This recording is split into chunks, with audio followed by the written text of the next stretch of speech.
I'm sitting here in Germany. I've been here for 2 months now, and I thought I would share what it was like coming over here during the pandemic and just the whole process of figuring out if I could even come, what it was like to book the flights, what the flights were actually like, and then what happened after I landed here. So let's start with finding out information if I could even come. Now, disclosure, I am a dual citizen, so I am a German citizen. But still, I didn't know if I could come or not because I was hearing mixed things from Germans themselves and reading mixed things from the German government website about whether they were letting people in based on residency, whether or not you were a citizen, or if citizens were exempt from the rules. So I kept reading between those two things, like, oh, it's really if you're a resident, doesn't matter if you're a citizen. Then I'd read, well, citizens are exempt from all of these rules. So it took me a really long time to figure out if I could even come here in the first place. I finally decided, yes, I can come. I don't remember exactly how I came to that conclusion. I think because one of the rules just said German citizens are exempt. So I said, okay, then I can come. The second step was figuring out flights. There was slim pickings for the flights. Normally I can easily find a flight out of San Francisco for pretty cheap.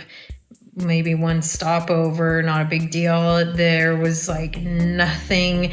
It was all these really cheapy airlines, which I'm getting a little too old for that. My back can't handle the bad seats for that long. The other thing about the cheap airlines is that they had really long layovers. So maybe you get a good price, but you have these insane layovers, like twice the time it takes to get there than normal. The other thing that I was being really particular about is I did not want to fly on one of those Boeing 787s.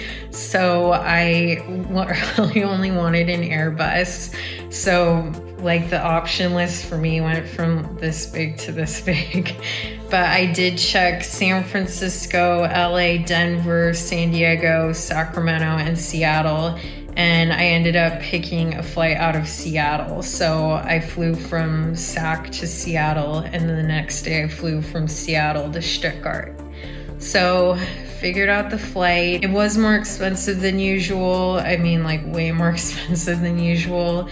I flew with Delta, who I've flown with them before and I did not like it at all. But when I was looking up different airlines, Delta, majority of the people said they did a really good job following COVID procedures. So I thought, well, okay, at least I'll know it's like a clean plane. Normally when I fly from the US to Germany, I use my US passport for everything in America, and then I switch to my German passport once I land in Europe. When I checked in for my flight, normally, you have to enter your passport information. So I did my US passport, and then they asked for all this info, like my return date, which I booked a one-way ticket, so I didn't have a return date. And I don't know, like this residency stuff, I didn't have any of that stuff. So I deleted all that information, filled out my German passport info, and then it was fine. When I got to the check-in counter to check in my bag, I used my German passport. I used it for everything this trip. I didn't use my US passport once.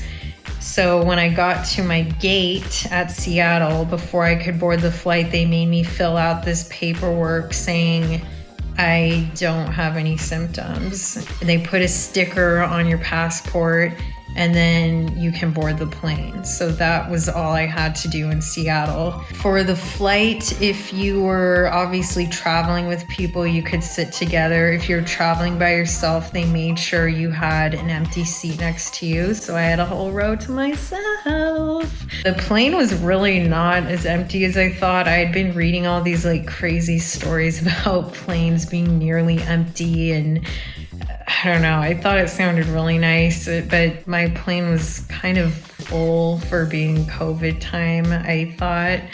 But again, I had my row to myself. So when does that ever happen on your way to Europe? Delta was being really strict about making sure you wear your mask. This flight attendant came by and told this family that their kids kept pulling their masks down. She told them they'd have to leave the plane if they did it again. So they were being really strict about wearing your mask. They also handed out these little packets that had like Sani wipes for your area, like your tray table and stuff. Oh, and it came with rubber gloves. I don't remember what else it came with besides the gloves and the Sani wipe, but it wasn't that. It was like this tiny wipe, so I would still bring your own wipes with you. And then they were really strict about wearing your mask at all times. Like unless you were actively eating, like putting the food in your mouth or drinking, you had to wear your mask. So even after you were done eating, if you were kind of lingering there for a moment with your mask off, they'd come around and tell you to pull your mask up. Mid-flight, they cleaned the bathrooms, and I thought they did a really good job running a tight ship and making sure that everything stayed really clean and picked up and orderly and no crowding of people. And so, well done, Delta. You've gone up in my book. You've redeemed yourself. So when I got to Amsterdam, I don't think I did anything when I got there. When I went through passport control, I just scanned my passport and walked through. So I don't think I filled out any forms or temperature check or anything. It was pretty relaxed. KLM was also pretty good about keeping things clean. It was almost a full flight, so I think strangers were sitting next to each other. I, again, happened to just have a row to myself this time, which was really nice.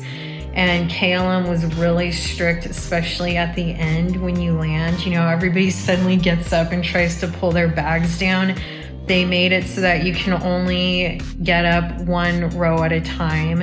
And Delta also did that, but I don't think they were quite as strict about that. KLM was very strict about it. So all these people popped up and the flight attendant's like, please sit down until your row is ready. Like she got really sharp with them, which I thought was good because people do that and then everybody's like a sardine in the aisle. You know, it's totally defeats the purpose of distancing. I had read that they were not really enforcing the rules, but the flight I was on, they were very strict about it. There was a form I had to fill out.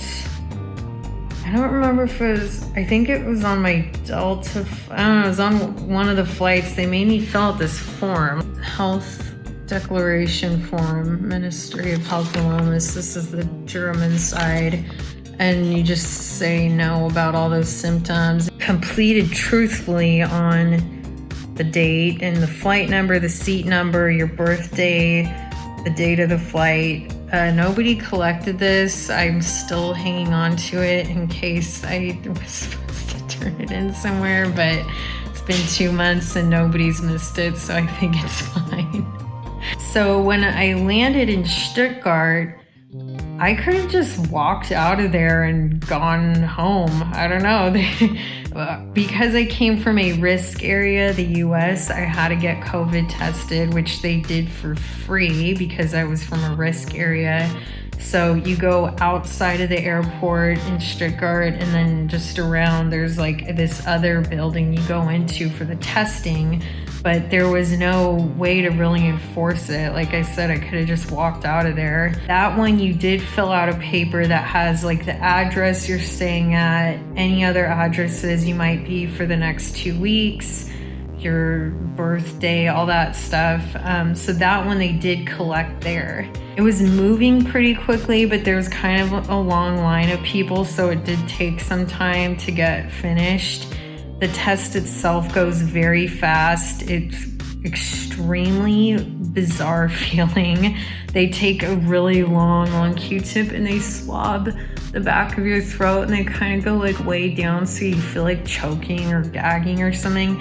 And then they stick it up your nose and twirl it around. And it felt like all the sinus fluid in my nose was rapidly going like, it was so weird feeling. I can't even describe the feeling. It's just very strange. It was not painful, but it was so weird feeling, but it was done quickly. My eyes were watering like crazy afterwards. I went into quarantine and they tell you to download this app to check your test results.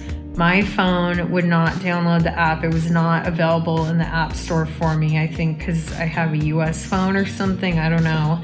So I could not download the app, but they also give you this little QR code that you can look at online. And so I looked it up 2 days after I landed and my results had already come back the day before. It was negative. Again, I didn't know about the rules. Some of them said when you get the test, you can break quarantine. Some of them said you have to report it first. So I didn't know. I had my aunt call the local health department. They told me I had to come in with the paper that said I was negative.